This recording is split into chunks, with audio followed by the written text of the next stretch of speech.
Why is that all the way over there?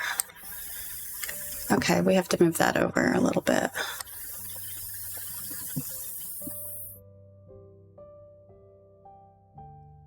Ew, I don't like the way that looks now suddenly.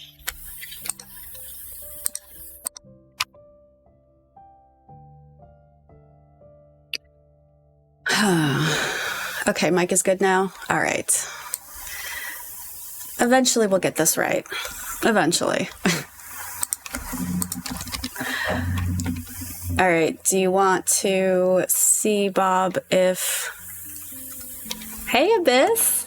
Sorry, we're kind of tackling Hello there. stream issues.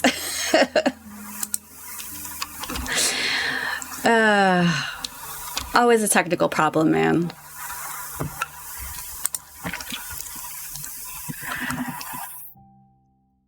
All right, I think we've at least got this part working. So let me get rid of that. Although I could also spend some time and add, because I got a little new Avi. In fact, I think I will add it in. I think I have to add it as media. And typing gremlin. Okay, local file. All right, what are we looking for now? I'm looking for pictures.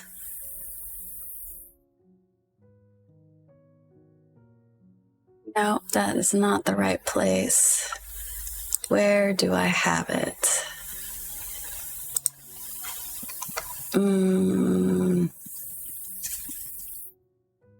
Now, I really need to organize my shit better because I can never find where my stuff is saved.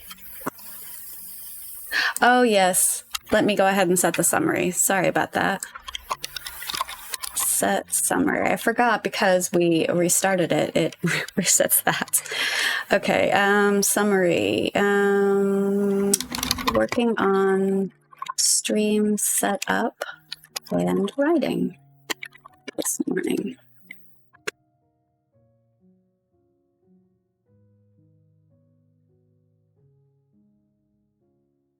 All right, summary is set.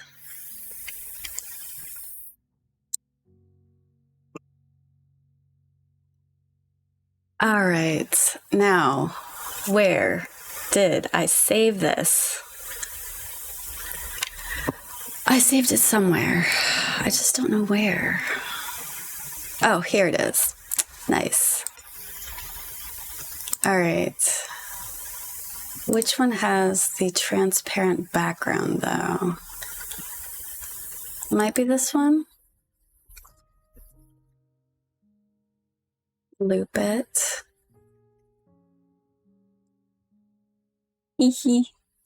All right, this has got to get moved down, though. Please don't mind the giant gremlin. She's going to move. You don't want to be like this. Hey! This is awful in every way. If I can kill it, Bob! But I legally can't. It's not that awful. All right. I've got to transform that. We're going to flip on the horizontal.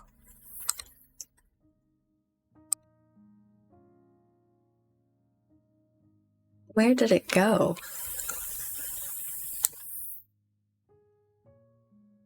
There she is. All right, we got to shrink this down. Also, look, she's typing. She's typing. I got another one made and she's typing. It's too cute.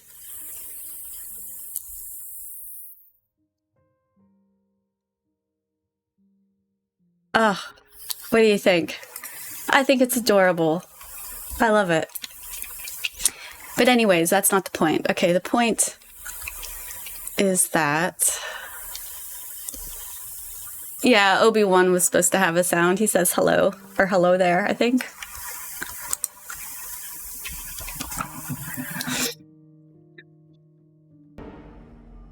Hello there. Hello, Obi-Wan. All right. And how does it look with word over top of it? It's not so bad. Maybe I'll keep that. All right, let's go down to where we're at. Let me see. I'll pull up my revision notes. And we'll get started on that. Unless anybody wants a word prompt flash fiction. And then we'll do that. But otherwise, we're just going to be working on revisions. As fun as that is. All right, let me open up my revision notes. Where are those saved at? There it is. Okay, and we are on chapter 10. Scroll down to that. All right, it says this chapter is doing 3 things. Establishing Eleanor's spatial awareness of Homewood, introducing the infirmary and the concept of withering, gives Eleanor her phone back. Middle section is the strongest. Opening and closing our work is needed. All right, so let's look at the opening first. We'll read it, I think, and go from there. Let's see, it goes down to the breakfast scene. Oh no, it starts with the breakfast scene. Okay, all right, let's read and see what we got. So chapter 10, Spent. As Silver led Eleanor through the sloped main hall of the tree, Eleanor tried to memorize their path. They were going up, past gold curtain after gold curtain. So she lived in a residential stretch after all. There were additional openings without curtains, and she wondered where those led. Interior hallways, perhaps? She counted 8 golden curtains before they passed 3 open passageways, then several white curtained entries before they finally stopped at a green one interjecting into the space. Oh, that's confusing. I think... Well, maybe it's not. I don't know. She counted 8 golden curtains before they passed 3 open passageways, then several white curtained entries before they finally stopped at a green one interjecting into the space. It's kind of a run-on sentence. Okay, so she counted 8 golden curtains before they passed 3 open passageways, period. Then came several white curtained entries before they finally stopped at a green one interjecting into the space. I don't like using the word space. That does not sound great. So, what's a different word for that? Then came several white curtained entries before they finally stopped at a green one. I think I'll just stop there. They stopped at a green one. We'll get rid of that entirely. When the curtain was drawn aside, Eleanor was greeted by a familiar cafeteria. Okay, let me read that paragraph over again. She counted 8 golden curtains before they passed 3 open passageways. Then came several white curtained entries before they finally stopped at a green one. When the curtain was drawn aside, Eleanor was greeted by a familiar cafeteria. Oh yeah, I think that sounds better. That's a tighter and less confusing. Where else would a curtain be drawn to? I don't think it would get drawn to anywhere else. I don't know. What is this space called anyway? Eleanor gestured out Sawaya's side. When the curtain was drawn. Okay, we'll get rid of the word aside then. When the curtain was drawn, Eleanor was greeted by a familiar cafeteria. What is this space called anyway? Eleanor motioned out to their destination and asked as they crossed the threshold. We call this the upper bowl, Silver answered. Eleanor took the room in with more care than she had the first time. 12 tables, 6 chairs per table, a permanent bowl set into the middle of each table. We'll get rid of that. 12 tables, 6 chairs per table, a permanent bowl set into the middle of each. Only the tables that were occupied had a full bowl. There was a flow to the bodies moving, an ingress and an egress. The tables were aligned to keep traffic moving. A hand rose from one of the tables, drawing her eye, and she spotted 3 familiar faces. Dusted Snow, who waved at her now, Wilting Willow, who watched with a half smile, and Golden Leaf, who was busy chatting with a rootkin seated at the table with them. "Shall we?" Silver asked, and when Eleanor nodded, they made for the table. "Welcome once more," Dusted Snow said as they settled in. This time, Silver sat with them. "Oh," Eleanor asked, pleasantly startled. "Are you not—" I'll get rid of this ellipsis. "Are you not on need cycle?" Silver smiled. "I am not." Something eased inside of Eleanor, a tightness she hadn't realized she'd been holding.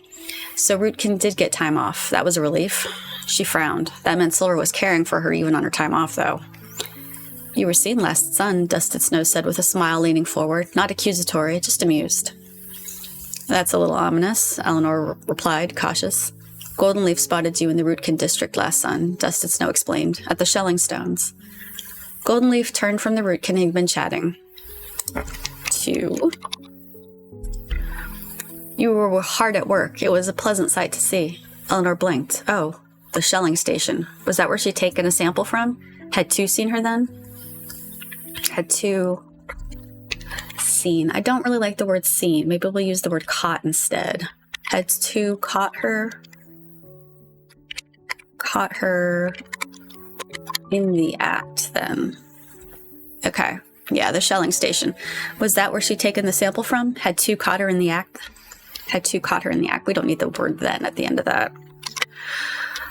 Golden Leaf's gaze dipped to her hands as if the memory lived there. "How did you enjoy your visit?" Eleanor's mouth opened, and then she paused long enough to notice how automatically her body tried to give a safe answer. "Fine, thank you. Great system you've got here." She chose honesty instead, or at least the closest thing to it that wouldn't get her escorted back to her room like a malfunctioning piece of equipment. It was... Curse these ellipses. "It was nice," she said, and the word felt strangely true, but maybe a little overwhelming. Wilton Willow's half-smile deepened into something that bordered on smug delight, like she enjoyed the idea of Eleanor being overwhelmed the way some people enjoyed storms. "Not all of Homewood moves with such energy expense," Dusted Snow said. Curse these ellipses. It's true, Bob. I have a ton of them in here. I've just been going through and removing them as I find them. Let's see. "Not all of Homewood moves with such energy expense," Dusted Snow said. Eleanor looked at him despite herself. "Oh?" His smile sharpened. "You still have much to see." Wilton Willow leaned forward, elbows on the table, eyes bright. "Some move with even more energy expense," she added, and the grin that came with it bordered on devious. We already used bordered on something, so let's get rid of that. And the grin that came with it...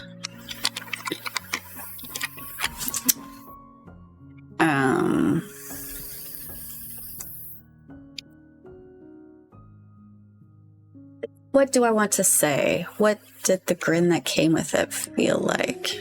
I want to keep devious. She added, the grin that came with it. I want to say bordered on. What do I want to say? And the grin that came with it. Can't just say was, because that's just lame. I'm a moron with them. I use them probably 150% more than I should. Oh, ellipses. Yeah. It's, I don't know. I use ellipses off and on, sometimes more than others. But I don't like to really use them unless they're more purposeful. Does that make sense? Parted in. No, I don't think that would fit. The grin that came with it.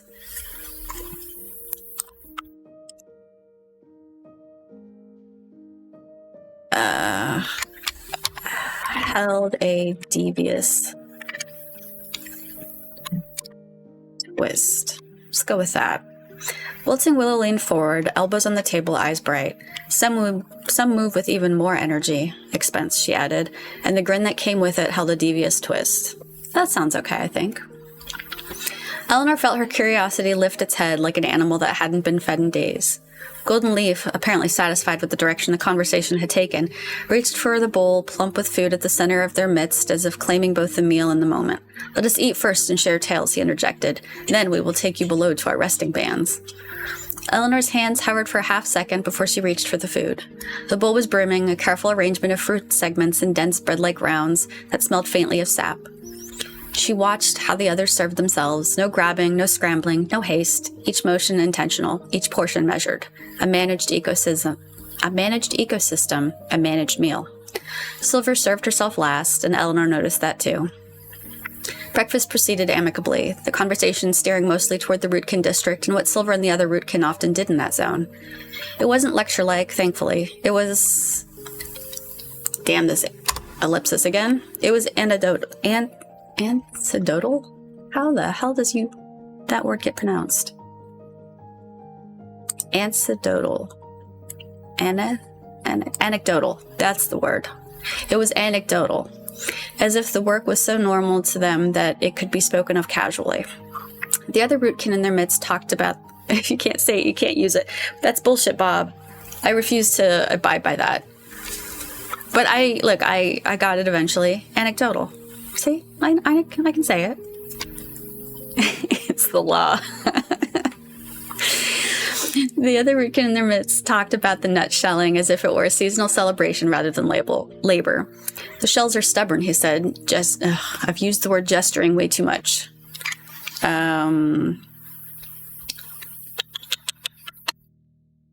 We'll say waving with a piece of fruit as if demonstrating. I used motioning not that long ago, Bob. What if you can't spell it? Yeah, if I can't spell it, that's another issue to contend with. The shells are stubborn, he said, waving a piece of fruit as if demonstrating. You must respect them. If you rush, comma, you end up with more fragments than meat. Silver nodded. And if you rush, the flow behind you stutters. Eleanor's eyes flicked up. The flow, she repeated quietly. Goldenleaf's gaze held hers, always. Silver sipped from her leaf cup. Rootkin learned to hear it, she said. Not with ears, with attention. The spice must flow. Same, can't spell anything that would require thinking. Yeah, my spelling it's okay. Thank God for spell check, though. Like, it's literally just, I couldn't survive without it. Eleanor chewed slowly, letting the food anchor her while her mind tried to do its usual work, find the logic beneath the ritual.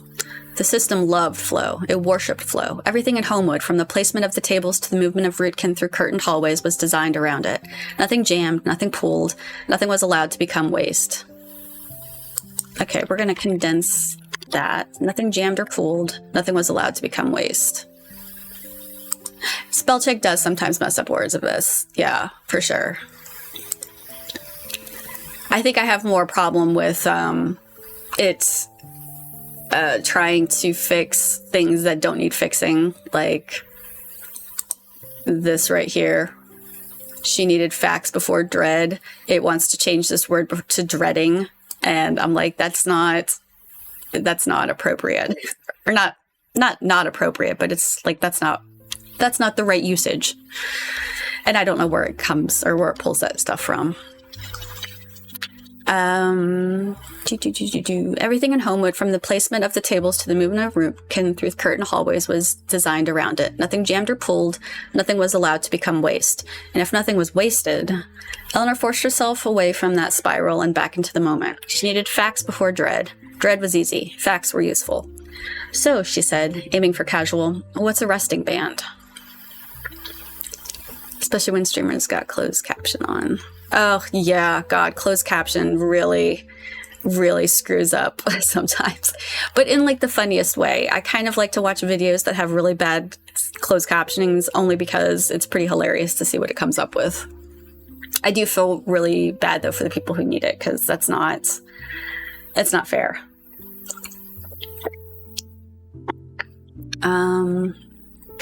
Okay, Wilton Willow's grin returned. You will see. That was not an answer. That was a hook. Justice Snow took pity on her, or perhaps simply enjoyed explaining when he got to control the framing. It is where those of the forest recover, he said, where we mend what we spend. Eleanor's stomach tightened. Spend?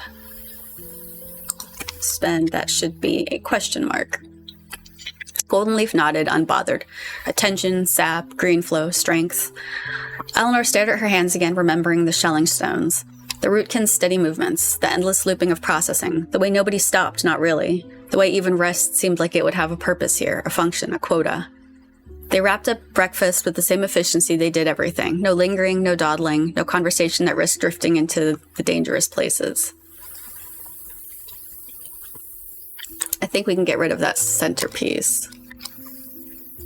No lingering, no conversation that drifted into the dangerous places. When the last of the seeds were eaten and the leaf cups emptied, the trio of balance bound stood, looking expectantly at Eleanor. They say something and Cece completely misses, and interesting things develop. It's true. Yeah. I think closed captioning technology is going to definitely get better, though, because they're probably going to find a way to implement AI, and I imagine that'll resolve the issue fairly well. All right, let me go back to the revision notes, since we have wrapped up the cafeteria scene. Until it hallucinates whole sentence. Yeah, that's true. All right, a silver... Oh, yeah, that's the wrong word. A silver lead. That was a typo. Write me an award-winning story. That's funny. I'm not going to say the word, though, Bob. Oh, I can't stand it when people use the Echo's name in videos. It has set mine off way too many times. Let's see. Eleanor counting curtains. Is her applying the songs from chapter 9 immediately. Good continuity. Kay praises this kind of systemic observation, but the paragraph is purely navigational. Give her one internal reaction to anchor it. Okay. She counted 8 golden curtains before they passed 3 open passageways. Then came several white curtained entries before they finally stopped at a green one. All right, let me go back. Green for growth. Green for growth, she thought. Satisfied. The memory. Satisfied that the song was retained. I don't really like the way that sounds, though. If the song was retained. We'll keep that for now. All right, she counted 8 golden curtains before they passed 3 open passageways. Then came several white curtained entries before they finally stopped at a green one. Green for growth, she thought, satisfied that the song was... Song was what?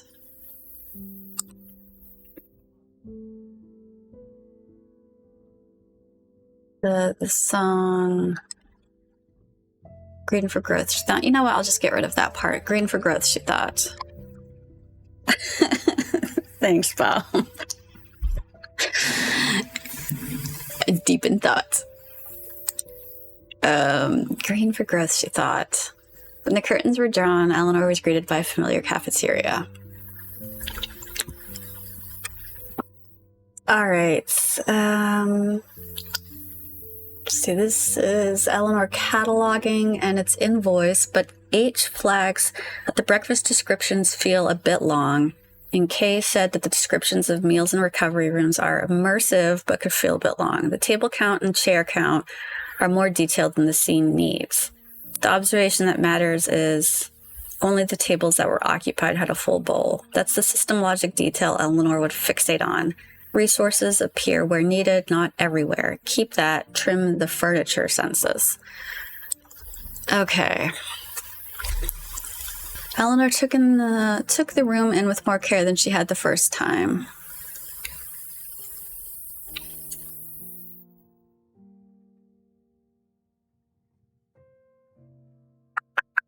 I don't know. I like it, though. I'll flag it for possible future removal. Possibly to be removed in future.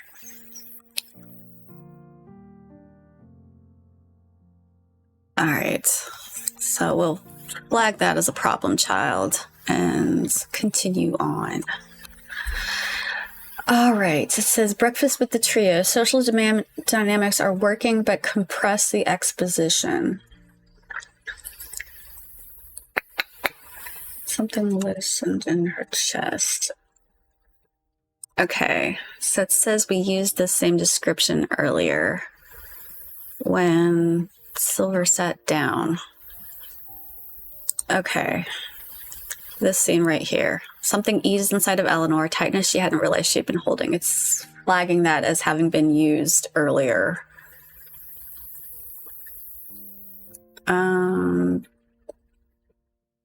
She sits differently. Her shoulders stop. Okay, I am not. All right, what do we want the reaction to be? This time Silver sat with them. Oh, Eleanor asked, pleasantly startled.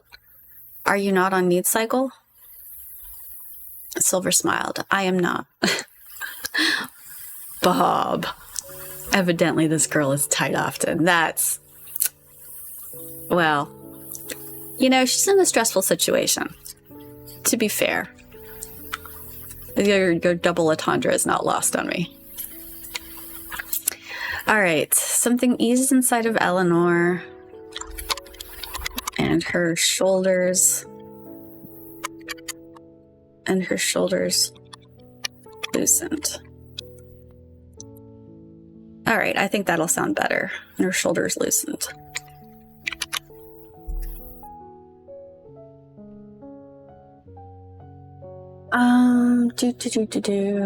Silver sitting with them off need cycle. Eleanor noticing this and immediately recognizing the implication that Silver is caring for her on her personal time is a good beat.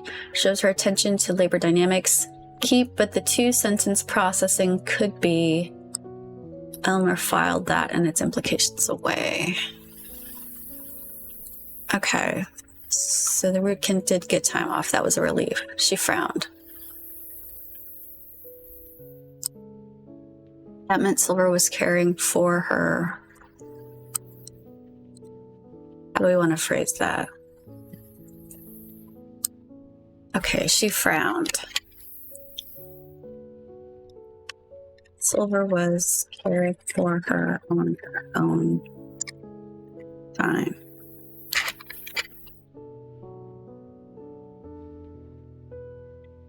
The detail was filed.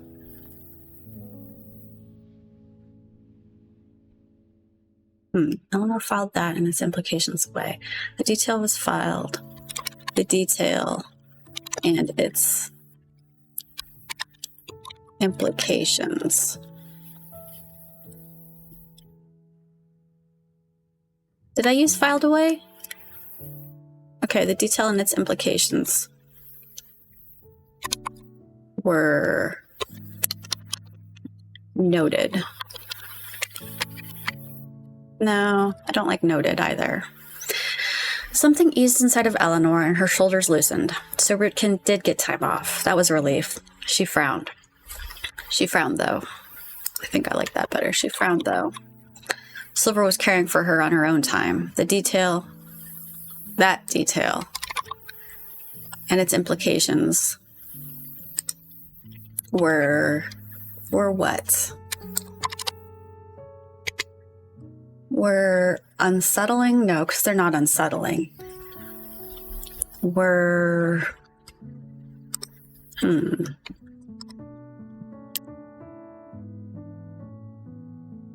Let me see what an alternate word for noted would be.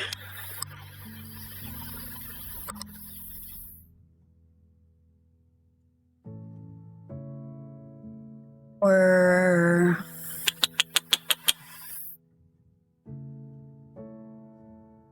Okay. I got it. That detail and its implications didn't sit well with her. There we go. That's what we'll go with. All right. The Rootkin discussing nutshelling a seasonal celebration. Kay says the breakfast conversation is anecdotal rather than lecture-like, which is good. This section is already doing what Kay recommended for a different chapter's feedback. Exposition delivered through casual social exchange rather than a Q&A. System love flow, worship flow. That's a good Eleanor observation. But dread was easy, facts were useful is strong, but forced herself away from that spiral is narrating the cognitive process rather than showing the redirect. Cut the forcing sentence. Lit dread was easy, facts were useful, do the pivot on its own. Okay. Where are we at? Where was that? And if nothing was wasted. Okay. Facts were useful.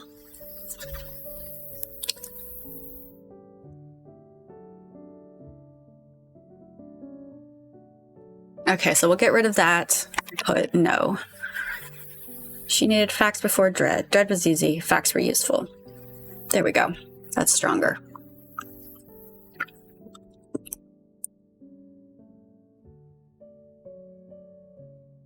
All right. So I think we're ready to move on to the next part of this chapter, to the resting bands. All right. They wrapped up breakfast with the same efficiency they did everything else. No lingering, no conversation that risked drifting into the dangerous places. When the last seeds were eaten and the leaf cups were emptied, the trio of balance-bound stood, looking expectantly at Eleanor. Eleanor, I can't use that back-to-back. She hesitated, then stood as well.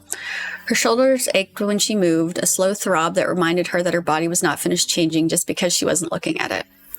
I say we take her to the recovery room, Wilson Willow suggested, as if Eleanor were a newly acquired tool that needed to be shown proper storage. Dusted Snow nodded. A good choice. Goldenleaf turned towards the green curtain without another word, and the group fell into motion. They departed together, save the extra rootkin in their midst, who excused himself, and followed the hallway down. This stretch of hall, Eleanor noted as they walked and the conversation dropped, was much quieter than the stretches down below. The air itself felt different here, less traffic, less bustle. They passed the open halls first, then the white curtains appeared. They passed 3 of them and stopped at the 4th. This is our recovery room, Dusted Snow explained as he pulled aside the white curtain and motioned them inside. Eleanor entered. The first thing she noticed was the temperature. Not warm, not cold.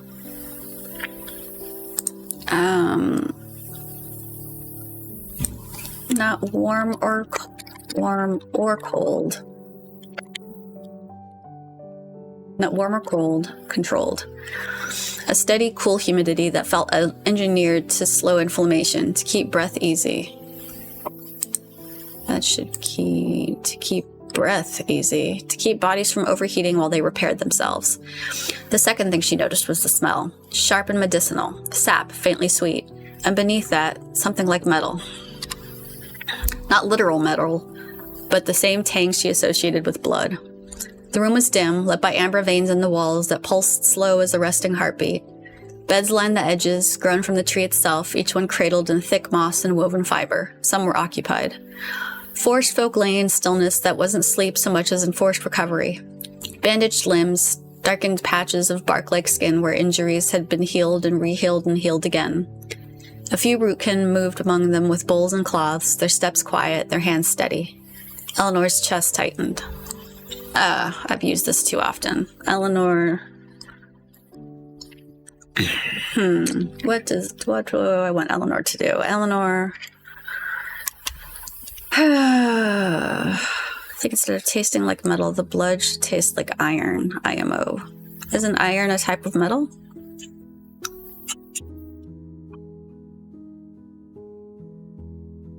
Eleanor what? She watched with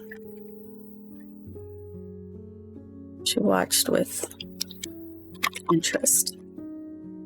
Their steps quiet, their hands steady. Eleanor watched with interest. So this is what Dusted meant by mend what we spend. Wilton Willow drifted closer to her shoulder, voice low. It is peaceful, she said, as if offering reassurance. Eleanor didn't answer right away. It was peaceful, in the same way a hospital ward was peaceful, in the way silence could be merciful and threatening at once. They wandered further into the room, Silver walking up to one of the rootkin and greeting them with the kind word before they slipped into a discussion. Just Snow and Wilting Willow stood to the side, while Golden Leaf moved to a table where someone sat, head bowed, hands resting loose in their lap, while a sleeping balance bound lay on a slab grown from the tree in front of him. Half of his side was darkened and cracked like burnt wood. Rootkin were weaving light directly into him. Eleanor approached with Golden Leaf, very aware that she did not belong here.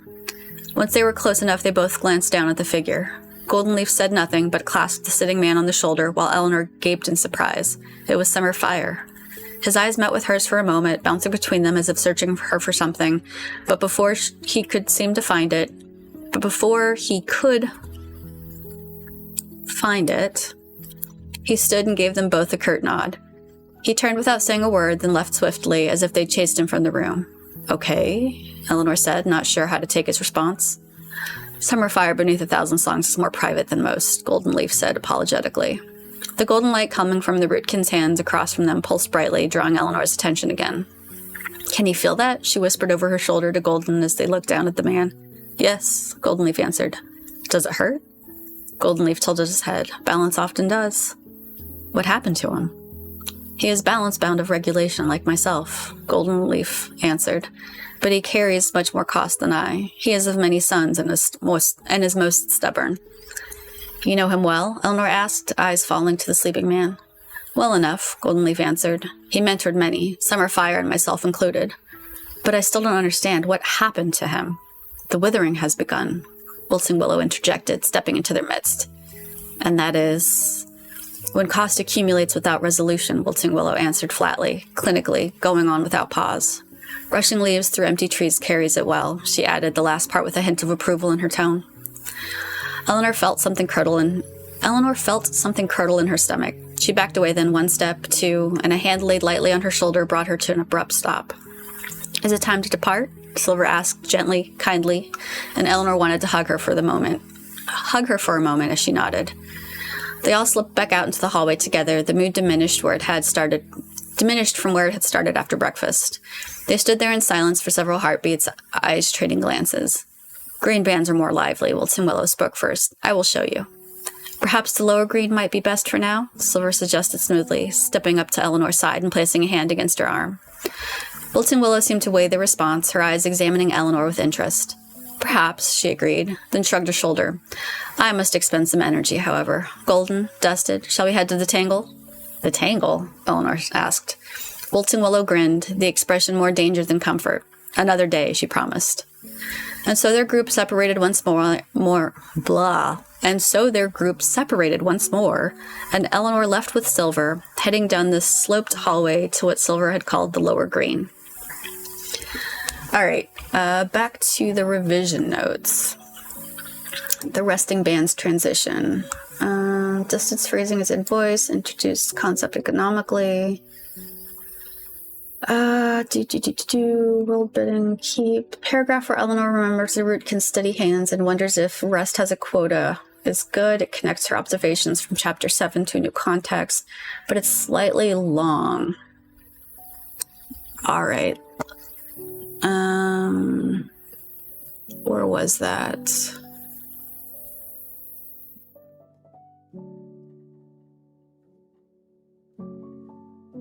Paragraph where Eleanor remembers the rootkin's steadied hands. Wonder if rest has a quota. Where the hell was that?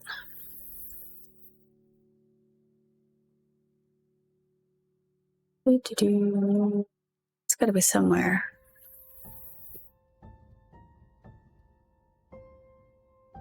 Yeah.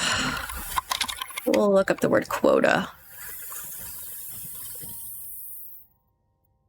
All right, there. I just lost it.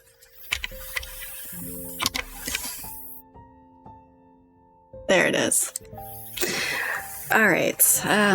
Attention, sap, green flow. Eleanor stared at her hands again, remembering the shelling stones, the rootkin's steady movements, the endless loop of processing. All right. That's inside the lead up. Eleanor stared at her hands again. Could be trimmed to one sentence of memory rather than a full replay.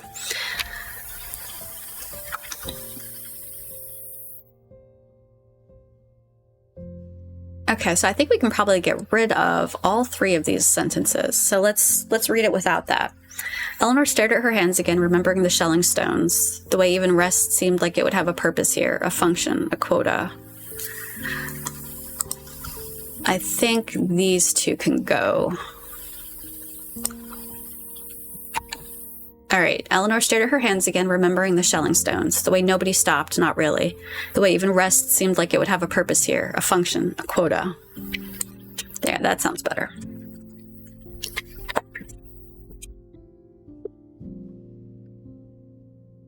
All right, the recovery room. Starting with sensory data is right call for Eleanor. H praised the immersion. K says the environmental details are good. That's good. Keep that.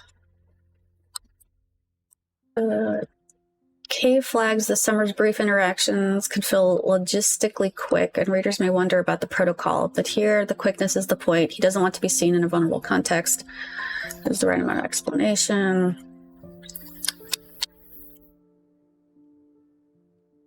Okay, it says that's confusing, so I have to clear that up. I thought that was confusing as well, the bouncing between them.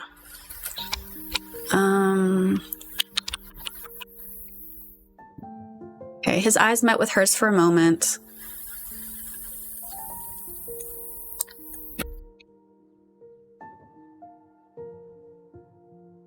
Searching her for something. But before he could find it, he stood and gave them both a curt nod. Yeah, I think that sounds better.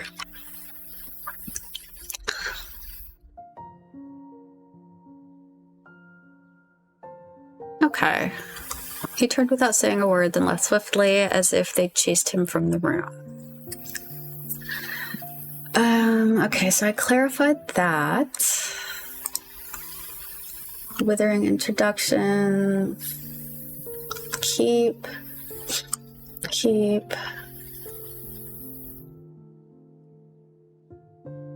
These cosmic physical symbols, body breaking down, connects directly to it. Curtilage start, but one more beat, a flash. Spend from breakfast would make the scene resonate beyond the immediate. Okay, let's go back down to that. She felt something in her stomach curdle. The word spend echoed in her mind again. Okay, how's that sound? Eleanor felt something curdle in her stomach. The word spend echoed in her mind again. She backed away then. She backed away. Get rid of that. 1 step, 2. 1 step, 2 step. No, okay, let me read that from the top. Eleanor felt something curdle in her stomach. The word spend echoed in her mind again. She backed away, 1 step, 2, and a hand laid lightly on her shoulder brought her to an abrupt stop. I think that sounds okay. Eleanor felt something curdle in her stomach. The word spend echoed in her mind again. She backed away, 1 step, 2, and a hand laid lightly on her shoulder brought her to an abrupt stop. Then a hand laid lightly on her shoulder brought her to an abrupt stop. That makes more sense.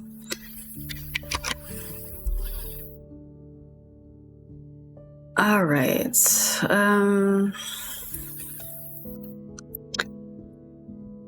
And so their group separated once more, and Eleanor left with Silver, heading down the sloped hallway to what Silver had called the lower green. In sprawling garden chambers, seeds grew in damp soil planters. Eleanor helped press small roots into place, her fingers brushing something warm and alive that made her stomach twist. In the compost wings, waste was reduced back into nutrient-rich pulp, the smell sharp and earthy. Eleanor wrinkled her nose, but still took a turn at the crushing stones, feeding scraps back into the great cycle. Everything here ended up somewhere else. Nothing was wasted, nothing was ever truly gone. Soylent Green indeed, Bob. It should have comforted her the way closed-loop systems did in her own work. Nutrients cycled back into soil, waste becoming structure, decay feeding growth. But Homewood didn't feel like a forest. Forests failed. Forests broke. Forests wasted constantly because chaos was part of the design. I don't think I need this middle one. Forests failed. They wasted constantly because chaos was part of the design. This was a managed ecosystem. Managed ecosystems always had hidden costs. If nothing was wasted, then where did the entropy go? Eleanor looked at the rootkin moving quietly through the compost heaps and felt a cold certainty settle behind her ribs. If Homewood was this efficient, the inefficiency had been exported somewhere else. By the time Silver led her back through the winding passages toward her room, Eleanor's legs were trembling. Her hands were stained green. Her brain was full of too much wonder and too many questions. When she stepped through the curtain, her feet stopped cold, the sight before her almost alien in nature. Her phone had been brought in finally, and the large black slab took up much of the space now. It looked like an intruder, cold, rigid, unfeeling. She approached it, then realized she had no easy means of hitting the power button. She groaned. With her mind alight with information and need, she gathered what she could around the room and managed to make a high enough platform to stand on, and the button still took all of her weight to reach. Gripped onto it with both hands, she used her full body weight to compress it. She dropped to the floor as the phone bloomed to life. Unlocking the screen was another difficulty she had to maneuver through, but managed, using both hands in a high jump. She navigated to her notation application next, already noticing that typing on the keyboard would be a hassle. She'd dictate then. She started a new recording and began to pace, her thoughts coalescing. It's been 3 days since coming to Homewood, 7 days until the new moon. I should note that I'm not tracking the date as carefully as I should be. That changes now. She talked for an hour, pacing and expressing everything she could remember, everything she'd noted, everything she was hypothesizing. The microphone icon blinked steadily, and she released every ounce of information she could. By the time she finished, she looked up at the battery icon worryingly. 53%. Using the same method she'd used to turn it on, Eleanor turned the phone off again. She needed to preserve what she could. She collapsed onto the bed then and was out in moments. She was half asleep when she thought Summer entered, looked at her for a moment, then left again. And that is the end of chapter 10. So let's go back to the revision notes and see what it says. Thanks, Bob. And see what it says about the lower green and the phone scene. Okay, so to keep that part, K flags this as a pacing area where descriptions of the compost work and the tables made them skim. The section exists to set up the entropy observation, so you need the compost but not the gardens. Cut the garden paragraph, keep the compost. That way the wasting cycling leads directly into... Okay. I mean, the gardens is literally one paragraph. I think I'm going to leave that. I might have shortened it from when the beta reader originally read it, so I'm not too incredibly concerned. And literally, it's just one paragraph. So I'm going to leave that, but I am going to flag it for potentially delete later.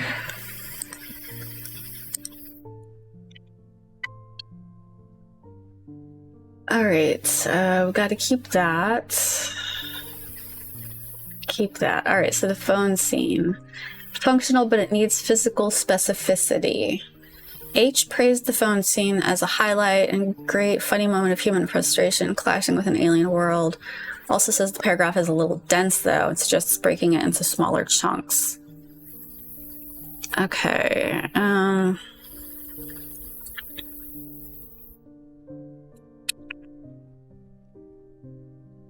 The physical comedy of Eleanor needing a platform to reach the power button using her full body weight. It's good scale humor, but the prose rushes through it. Each physical challenge deserves its own beat rather than being compressed into a summary paragraph. Platform building, the button pressing, the screen unlocking, space these out with her reactions between them. Her groan is good. Give her one more moment of frustrated ingenuity. Okay. Let's see. When she stepped through the curtain, her feet stopped cold. The sight before her... No, I want that as one sentence. The sight before her alien in nature. Her phone had been brought in finally, and the large black slab took up much of the space now.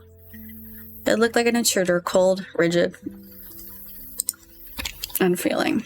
She approached it, then realized she had no easy means of hitting the power button. She groaned. Okay. The button still took all of her height to reach.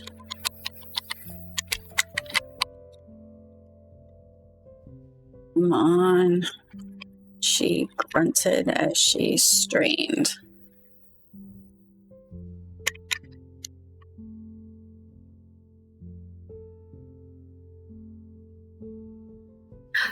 Not that the phone itself is alien to her, but so basically she's been going into this room, for days now, and suddenly there's a giant black slab sitting there that is taller than her and taking up most of the room. The phone itself looks alien in the space, not necessarily to her specifically. So when she stepped through the curtain, her feet stopped cold. The sight before her almost alien in nature, because it's so unusual to see the phone in that room. Does that make sense? I could change it. Come on, she grunted as she strained.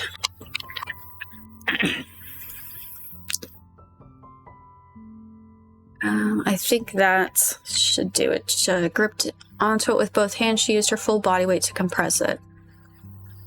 You're not dumb, Bob.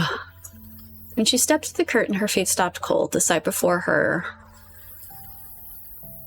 almost alien in nature. Okay, so let's change alien in nature. The sight before her... The sight before her what, though?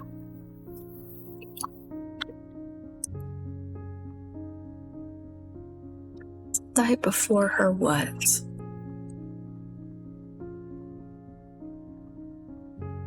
Stepped through the curtain, her feet stopped cold. The sight before her. Could just say striking. The sight before her striking.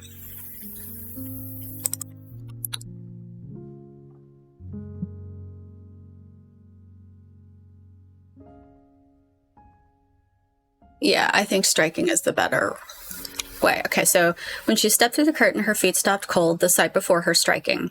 Her phone had been brought in finally, and the large black slab took up much of the space now. It looked like an intruder, cold, rigid, unfeeling. She approached it, then realized she had no easy means of hitting the power button. She groaned.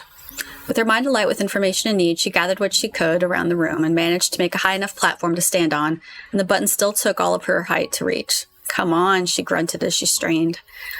Gripped onto it with both hands, she used her full body weight to compress it. She dropped to the floor as the phone bloomed to life. Okay. So I gave her one more moment of frustration. Works because but expressing everything she could is vague. Okay.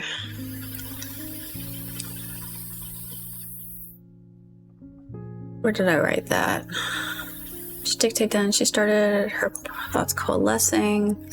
She talked for an hour, pacing and expressing everything she could remember.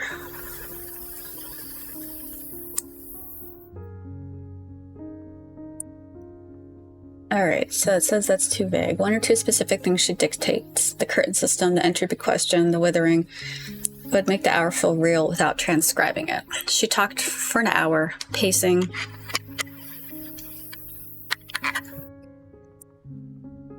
Okay, how do we want to do this? She talked for an hour, pacing as she went.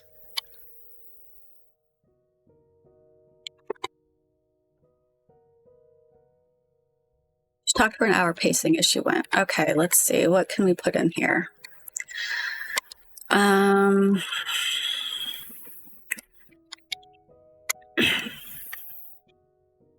She talked for an hour, pacing as she went.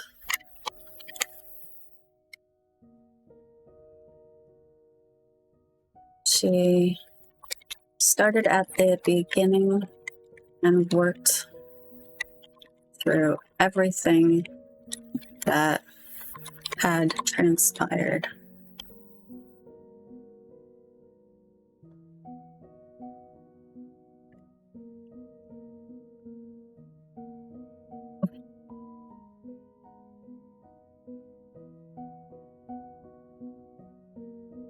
Taught me songs then.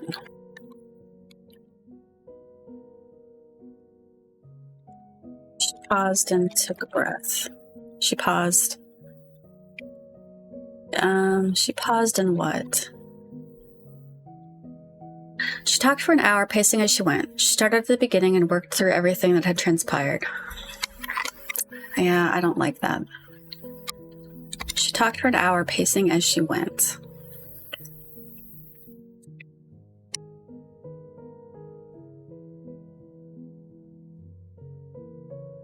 She started at the beginning.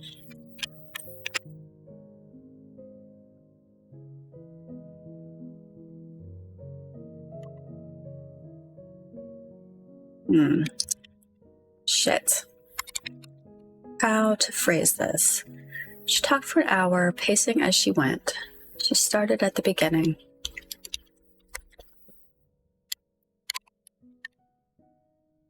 Started at the beginning, then what?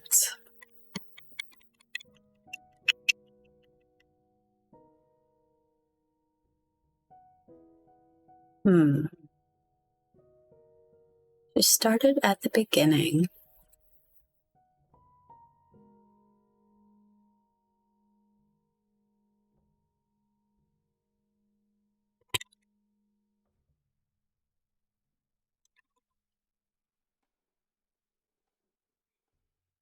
Until she was out of. I used breath too often.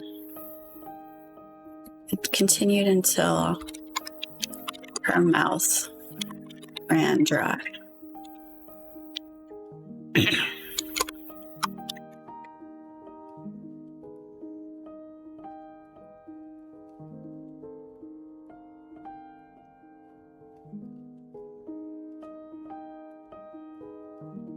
So yeah, she went on. I've learned a few songs in this society. I've learned a few songs from the society.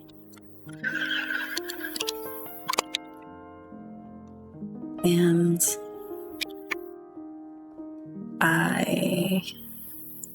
do you think she would say, and she hypothesizes, and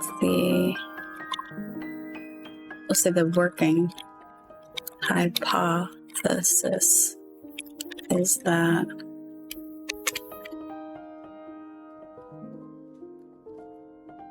there are many more. How do I want to say this? So yeah, she went on. I learned a few songs from the society, and the working hypothesis is that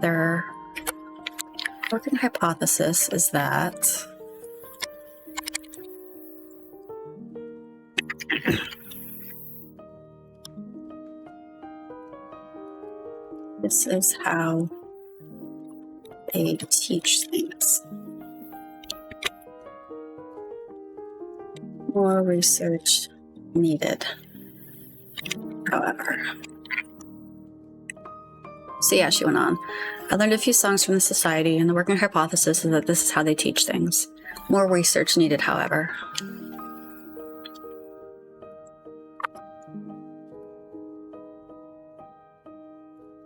She went on to describe the infirmary, and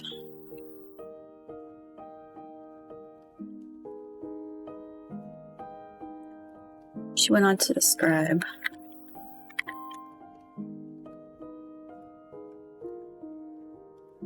right, I think we'll just get rid of that. All right, let me read it from the top. Unlocking the screen was another difficulty she had to maneuver through but managed, using both hands and a high jump. She navigated to her notation application next, already noticing that typing on the keyboard would be a hassle. She'd dictate then. She started a new recording and began to pace, her thoughts coalescing. It's been 3 days since coming to Homewood, 7 days until the new moon. I should note that I'm not tracking the date as carefully as I should. That changes now. She talked for an hour. I used pacing already, so we can't do that. Walking to and fro as she went. She started at the beginning and continued until her mouth ran dry. So yeah, she went on. I learned a few songs from the Society and the working hypothesis that this is how they teach things. More research needed, however. The microphone icon blinked steadily as she continued.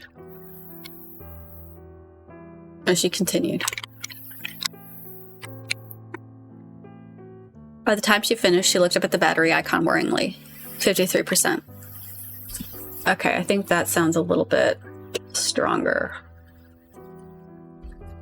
She thought weakens it. Do they commit to the uncertainty or to the observation? A shadow filled the doorway from the current phrasing falls between the two. She collapsed onto the bed then and was out in moments. She was half asleep when she...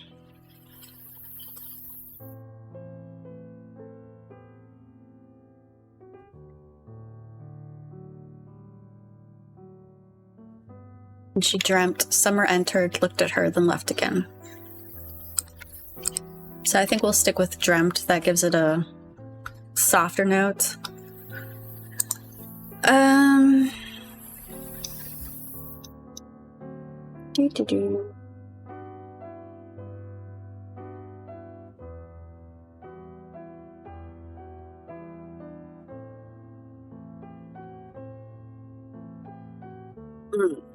It says that I have closed too many chapters now and her falling asleep. So let me flag this as let's see. Check how many times we've used falling asleep as a chapter closing by this point. If too many, adjust.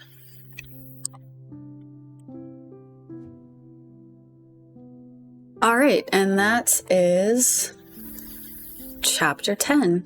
Now we're on to chapter 11, but I am out of time this morning. So I'm going to wrap it up here. Perhaps combine. For some reason, the rest of those that conversation didn't come through on Sheep Chat. So I didn't see anything after confused the alien part, which is why I didn't respond.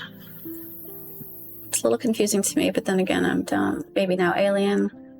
I think my phone is alien to me when it starts to mess up and it's fussy. Perhaps combine the talking for an hour and then end the work. Yeah, none of that came through. I wonder why. Weird. Okay. Well, either way, let's see. Get slightly more texture, connection to physical presence.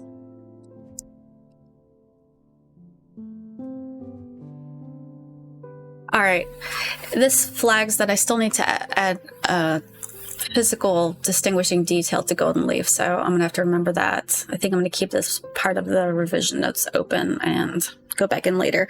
Anyways, I'm wrapping it up here. So I'm going to host out. Have a good rest of your morning, guys, and I will see you in the next one. See ya.